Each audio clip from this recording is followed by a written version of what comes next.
Welcome back, guys! This is Jonathan Orbuda. You're watching I Love Tanchong TV, a channel that highlights and celebrates the beauty of life. If you are new to this channel, consider subscribing. Just click the subscribe button at yung bell notification at katabi naman ito para ma-notify kayo moving forward sa mga upcoming uploads ko. If you're a user of social media like Twitter, Facebook, and Instagram, please do follow me. It's at I Love Tanchong, and visit my blog. It's www.ilovetanchong.com.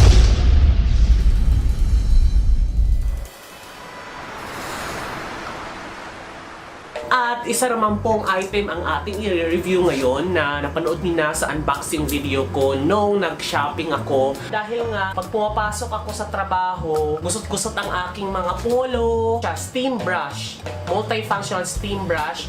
Pwede siyang panglinis ng sofa or pwedeng pang mga kutsyon-kutsyon or pang plancha na siya. So dapat flat iron, hindi na flat iron ang aking binili dahil ang lakas sa kuryente ng flat iron, di ba? Alam niyo naman, ang gusto ko kasi magpa-plancha ako or alam mo yun, mag-aayos ako ng damit bago pumasok. So pag araw-araw ako magpa-plancha ng isang piraso lang, sa plancha kasi para makatipid ka bultuhan, di ba? So ito, at least bago ko pumasok, i-sustain mo siya. So, ang pinaka-purpose nito, gagawa tayo ng mga video nito, guys, na paano gamitin, tsaka yung review nito.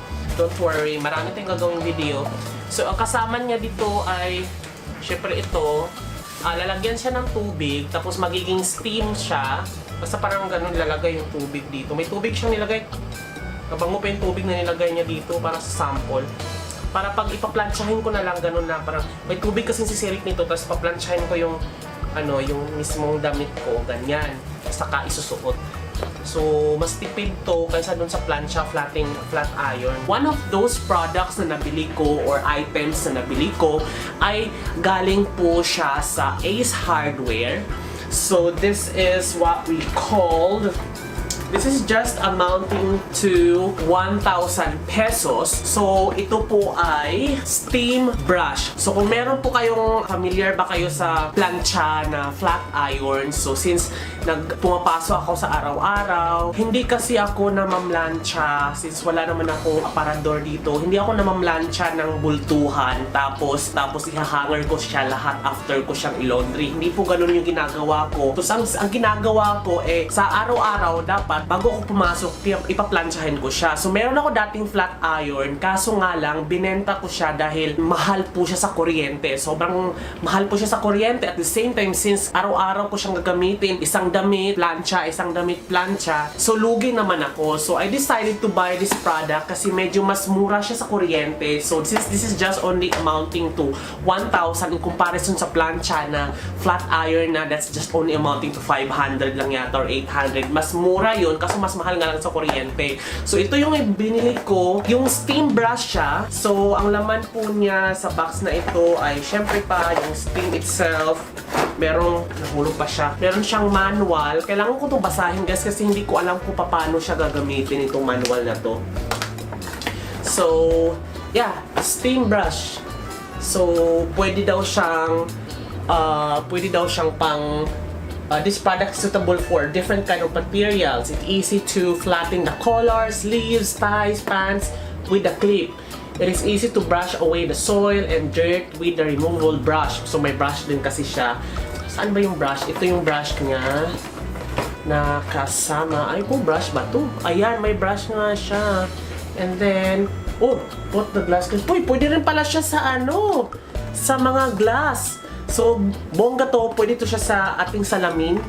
Hindi ko to nabasa, in fairness. Multifunctional naman kasi. Akala ko po pang plancha lang siya. So, ang laman niya, ayan, meron siya dito sa loob. Unbox ko na to So, there. Okay. Ito pala yung brush niya. Ayan. So, lalagyan lang daw natin to ng yan siya. So, lalagyan lang daw natin ito ng... So, okay. Nag-gets ko na. So, dahil hindi natin alam kung paano ito gagamitin, magbabasa tayo ng manual.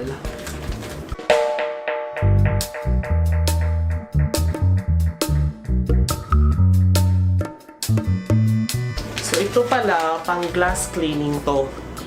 Ito pang glass cleaning. So, tsaka natin siya i-test sa paglilinis ng glass. Ang tanong, paano natin siya tatanggalin? Wala naman siyang instruction kung paano tatanggalin. Taking off clip, press down the back button of the clip. Ang hirap talaga. Hindi siya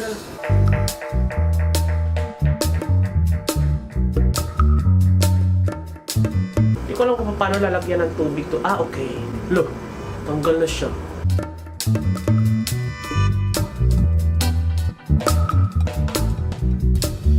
Papaluwag lang pala to, guys. Yan siya. Itong red, pang clip. Tapos pag gusto mo tanggalin yung black. Yan. So, ang problema ko na lang ay kung paano tatanggalin itong kung gusto ko maglagay ng tubig. May tubig siyang laman. So, lalagyan natin siya ng tubig. Yata. Lalagyan natin ng tubig dito, oh. Kasi may takip siya, Yan, oh. So, malamang sa malamang dito pwedeng lagyan ng tubig. Lagyan natin. So, nalagyan na natin siya ng tubig. Tingnan ko ang mechanism natin. Pag pinindot pala, sisirit pala pa siya pag pinindot. So, ikakabit na po natin siya.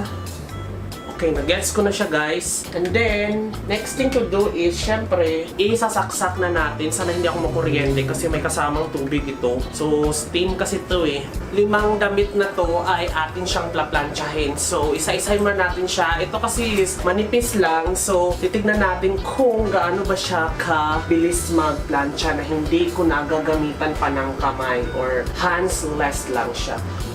Oo, lakas pala niya, in fairness.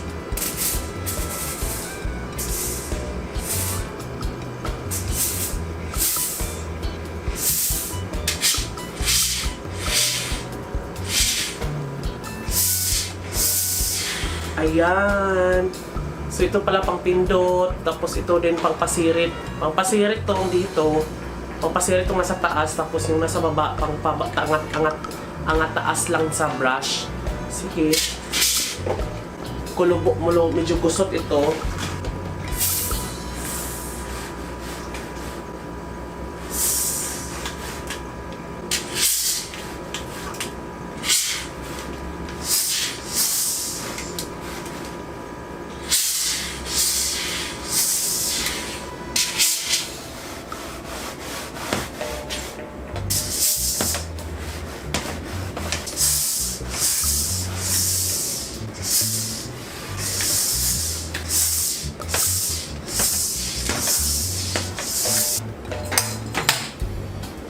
Parang binasa ko lang naman yung damit ko.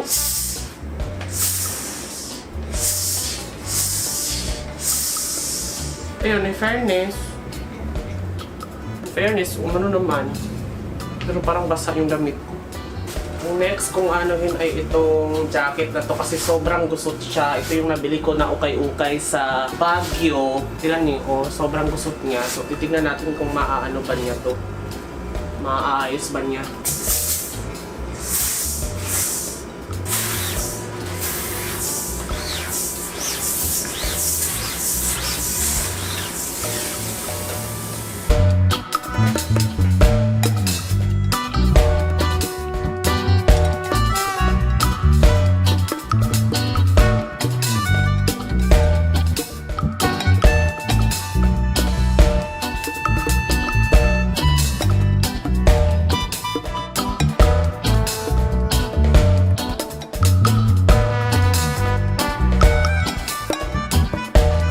Fairness naman, medyo umuki naman yung fabric. Sabi kasi ay one down, one up. So, yun yung ginawa ko dito sa jacket na to. And then, good thing kasi, yung mainit lang is yung tubig. Pero kailangan kasi dapat sa nylon, bawal ang plancha sa nylon kasi natutunaw siya. Pero dito, dahil tubig lang yung mainit, tapos ibabrush mo lang siya, safe siya sa mga fabric, kahit anong klaseng fabric. So dito, nylon kasi to, okay naman. Okay naman yung nylon. So, next fabric naman is yung, tignan natin guys, yung pantalon ko is, sobra siyang gusot. So, tignan natin kung maano ba niya. One up.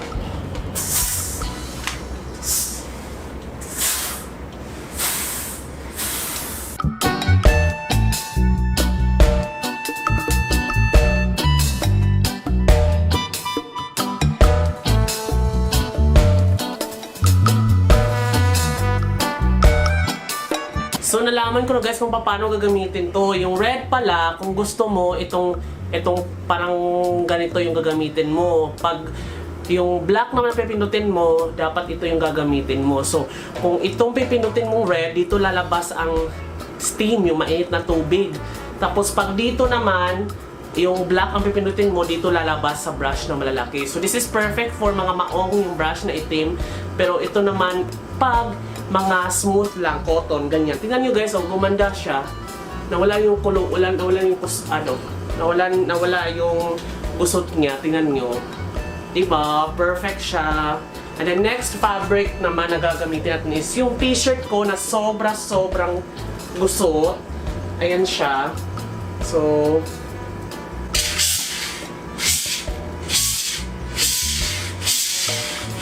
ouch! Ang init.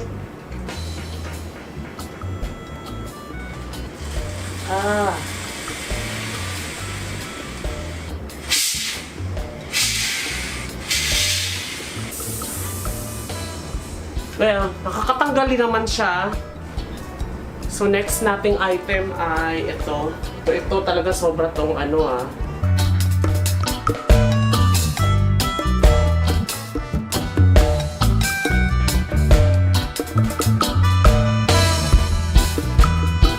lipat ito. Yung para sa glass. Yan o. There. So, ito-try natin to sa glass kung okay ba. So, there guys, na-figure out ko na rin kung paano siya ikabit, no? So, ito na. Ito yung salamin natin. Tignan natin kung gaano ba ito kagaling talaga. So, namatay na yung ilaw. Ibig sabihin, pwede na siyang gamitin. Yan.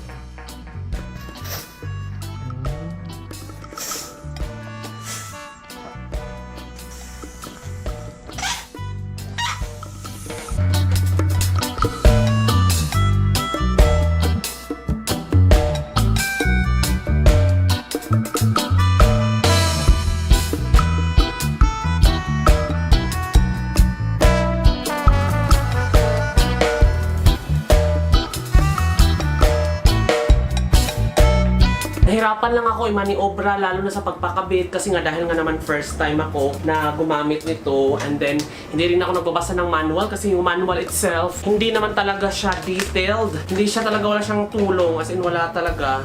Parang binigay lang niya dito kung paano, kung ano yung mga parts, but the usage itself is not really clear enough para man maintindihan ko. Buti naman lang din naintindihan ko na siya kung paano siya gagamitin. Dapat pala tatanggalin to kasi lahat na to ay para pala talaga sa dito. So, yan. So, yan. Ito siya. Medyo nahirapan ako i-maniobra siya. Feel ko magagamit ko naman siya pag madalian. Pero ang kinaka-disappoint ko lang dito is nagli-leak yung tubig. Pag pindot mo siyang ganun, tapos sumirit siya. Ang init pa man din ng tubig. Hindi ko alam kung safe ba to. Baka mag-ground ako in the latter part. Kasi nag-leak talaga yung tubig niya. Promise. Hindi siya nakakatuwa dahil nababasa yung kamay ko, yung sahig. 1,000 pesos din to, pero yeah, that's it. Hindi ko alam kung paano sabihin kasi hindi ko pa naman siya nagagamit sa araw-araw, pero so far feeling ko malakas din to sa kuryente dahil nag-iinit talaga yung tubig sa loob eh. O pero feeling ko naman matitipid to kaysa naman sa plancha, pero good thing naman dito dual purpose naman siya, isa para sa fabric tsaka isa dito para sa glass. So yun, pero dahil nga so far aside from the tubig na nag-leak at nainitan ako kasi yung tubig na nag-leak mainit nakakapaso Aside from that, wala na akong ibang masabi pa. Yung kuryente, hindi ko rin matitest kung malakas ba. Pero, babalitaan ko kayo guys, posted dito sa comment section. Whatever the update regarding dito, sa comment, ipipin ko po yung mismong comment na ako mismo magko-comment. Then, ipipin ko kung ano yung feedback ko nito in the near future sa paggamit ko nito. So, again, this has been Jonathan Norbuda saying, keep smiling because life is worth celebrating for. Bye! Bye-bye. See you in my next video, guys.